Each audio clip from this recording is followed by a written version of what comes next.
Okay, happy Wednesday racing, bayang karerista. Shoutout lang tayo saglit. Happy racing kay Boss Jimmy at pati na rin kay Boss Ronald Susim at kay Boss Glenn Santa Maria. Okay, so Wednesday racing tayo, February 26, 2025 at usual Wednesday night racing tayo. 7 karera, start time alas 5 ng hapon at medyo may kahirapan yung lineup natin ngayon. So simulan na natin yung mga giya natin, no, para sa araw ng Miyerkules, February 26. Okay, race number 1 tayo. Race 1, start ng winner take all. 3-year-old and above maiden race. Distansya 1,400 meters. Okay, first choice na rin natin dito. Nakalawak numero 4 na si Waltzing Matilda. Jericho Serrano yung re-renta dyan. At mainam naman yung huling itinakbo nito nakaraan, no? At tingin ko ngayon mag-i-improve yan. At bago ngayon, galing sa maiksing bakasyon to. So, yun nga, mag-i-improve yung takbo nito. So, first choice, numero 4, Waltzing Matilda. Second choice, kalawak numero 1 na si Amans Aman. Sasakay naman niya ni Kelvin Abobo. Ito, lagi rin nasa timbangan. So, second choice natin yan, no? Laging palaban. So, sa race number 1, first choice, kalawak numero 4, Waltzing Matilda. Second choice, kalahok numero 1, Amans Aman. Okay, race number 2 tayo. Race 2, start ng peak 6. Class 5, 11 to 15 bracket. Distansya, 1,200 meters. Okay, first choice natin dito, no, kalahok numero 5, Avalon Bandit. Mark Angelo Alvarez yung re-renta ngayon dyan. At ito, pwedeng iuna to, pwedeng isunod itong kabayong to. At although yun mas magaling nga siya pag nasa unahan, no? So tingin ko malaki panalo niyan, maiksi distansya, although nandito yung numero 7 Don Pedro. Okay, second choice natin dito, kalahok numero 4, Spaghetting pababa. Si Pienso naman yung sasakay dyan. At siya nga yung second choice natin dito. At third choice, yung kalahok numero 7 na si Don Pedro. Gagabayan naman niya ni JB Hernandez. Okay, so sa race number 2, first choice nga, kalahok numero 5, Avalon Bandit. Second choice, kalahok numero 4, Spaghetting pababa. At third choice, kalahok numero 7, Don Pedro. Okay, race 3 tayo. Class 4, 28 to 33 bracket. Start ng peak 5. Distansya, 1,200 meters. Okay, first choice, kalahok numero 4, Dakis. Pati Dilema yung sasakay dyan. At medyo nabitin lang nakaraan to, no? At gamay naman ng hinete. At siya nga yung first choice natin dito sa race number 3, numero 4, Dakis.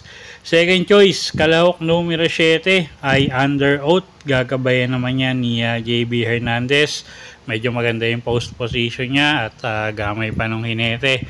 At pag naisabay ito, no? So tingin ko malaki panalo. At second choice nga natin, numero 7 ay Under Oath. At pwedeng pangsama, pangdehado sa mga exotic nyo, no? Yung kalahok numero 5 na si Modern Legacy.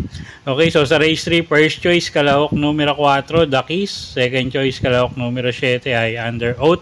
At pwedeng pangsama sa mga exotic nyo, yung kalahok numero 5 na si Modern Legacy. Okay, race number 4 tayo. Class 5, 6 to 10 bracket. Distansya, 1,200 meters. Start ng peak 4. First choice natin dito, kalahok numero 7, Wildcat. A.R. Ramos yung re-renta dyan. At medyo nagiging consistent naman akbo si Kabayo, no? At siya na nga yung first choice natin dito. Paumento tong kabayong to. Paganda yung kondisyon.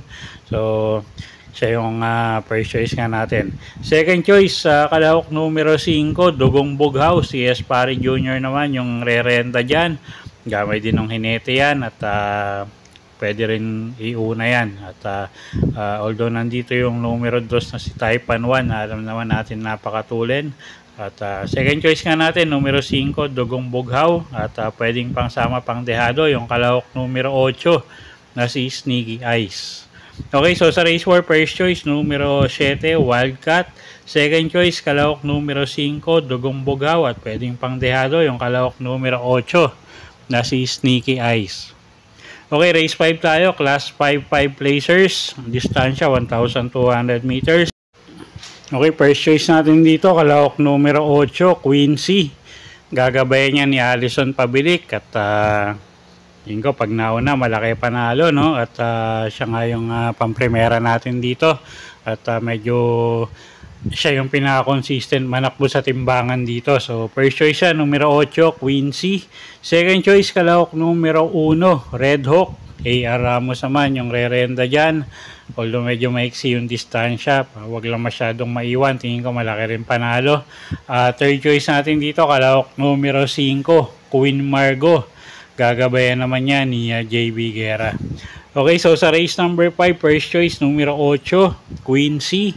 Second choice, numero 1, Red Hawk. At third choice natin, kalahok numero 5, Queen Margo. Okay, next race tayo, race 6. Penultimate race, class 4, 16 to 21 bracket. Distansya, 1,200 meters. Okay, first choice natin dito, kalahok numero 5, Mount Pia Payungan. Si Espare Jr. yung re-renda dyan at medyo maganda yung kondisyon ni Kabayo ngayon. No? At ilabas lang ng connection, tingin ko malaki panalo niyan. Second choice, kalahok numero 8 na si Batang After 7. Gagabayan naman yan ni A.R. Ramos at medyo maganda rin yung post position yan at napakainam nga nung huling itinakbo, no? So second choice natin yan at pwedeng pangsama sa mga pang ano niya, no? Pang exotic, pang dehado, yung kalahok numero 4, Universe. JM Estorque naman yung re-renda dyan. Okay, so sa race 6, first choice, kalahok numero 5, Mount Pia Payungan. Second choice, kalahok numero 8, Batang After 7 at pwedeng pangsama pang dehado sa mga exotic betting nyo, yung kalahok numero 4 na si Universe. Okay, race 7 tayo. Last and final race for the day, class 5, 11 to 15 bracket. Distansya, 1,200 meters. Okay, first choice natin dito, kalahok numero 3, Extra Addition. Kelvin Abobo yung re-renda dyan. Medyo magang yung laban niya ngayon. At siya nga yung first choice natin. No? Kalahok numero 3, Extra Addition. Second choice, kalahok numero 7, Watch Bell. JB Hernandez naman yung gagabay dyan. At gamay din ng hinete yan. At maganda yung post position niya. Nasa labas. So may pepwesto agad ni JB to. At third choice natin dito, kalahok numero 5, Isla Puting Bato. Allison Pabilik naman yung re-renda dyan. Okay, so sa race number 7, first choice nga, kalahok numero 3, Extra Addition. Second choice, kalahok numero 7, Watch Bell. At third choice natin, kalahok numero 5 na si Isla Puting Bato. Okay, so yun po yung mga giya natin para sa araw ng Miyerkules, February 26, 2025. Sana po yung makatulong sa pagpili nyo ng mga tatayang kabayo. Inulit ko po, kayo pa rin po masusunod kung saan nyo itataya yung pinagpaguran yung pera. Good luck po! Happy Wednesday racing, Bayang Karerista!